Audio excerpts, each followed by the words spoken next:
Hi everyone, for today we have a new video for special techniques that people use to get around your defense. You might already know many of these, but maybe you learned something new that you did not know before.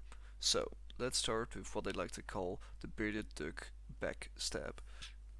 It's quite simple really. When an opponent does a jab, you crouch back like the Matrix dodge, but you instantly stab forward. This punishes the person for jabbing you and cures them of this evil jabitis.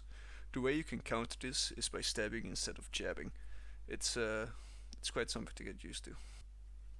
For our second technique, it's the doggy overhead. It's very simple. You go into an alt overhead, into a normal overhead, or a normal overhead into an alt overhead. So it will look longer than it actually is. It also forces your opponent to hold their block longer, which gives you a stamp advantage. As the GS user, you can move back as well to avoid a jab punishment.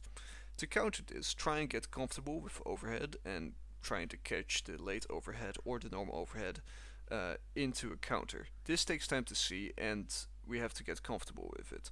But you can also stab it if you have a fast enough weapon, but be careful. Third technique, and one of the weirder ones, it's the Homer Death Stare. This is where you just stop attacking mid-fight and wait for your opponents to come in and try and attack you. This really depends on who has the faster weapon. If you have a slower weapon and you do this, it gets risky. It's all about knowing the angle that's gonna attack faster. Try and look at the sides of your character, this way you will find the sweet spot you have to be.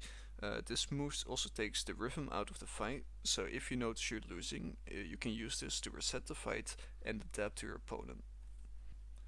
Fourth technique, it's the Daeneries overhead. This was something I was quite surprised by since no one was using it, but it's quite a fun one. So, instead of doing a regular overhead, you turn all the way back and do an overhead. This makes it look old and can catch people off guard who expect a normal overhead. This will also go around your opponent's block at times.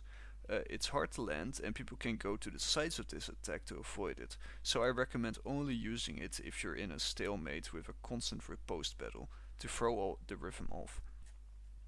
Our fifth technique, it's the Mordhau feint. This is where you simply feint before you're in a fight.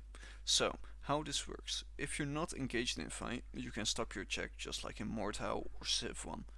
Before the fight, you get a feel for the range and maybe trick your opponent. It can also help if you break the constant riposting in a fight. At that point, you have a moment of breather. You can reuse the Mordhau feint to throw your opponent off. So, I've named most of these techniques after people who use them a lot and I've struggled against before. It's all about knowing what your opponent can do and what we can use to overcome stalemates. If you find something you notice you die to more often than not, I recommend giving it a name and trying it for yourself and using it. It's all about adapting as many influences on your playstyle as possible. With doing this, you will start to see how to counter all of these things that the players are doing. This will give you an advantage. If you have any other techniques that people use, let me know in Discord or here, and we might be able to make a part 2 of this video. Thank you for watching, and have a nice day.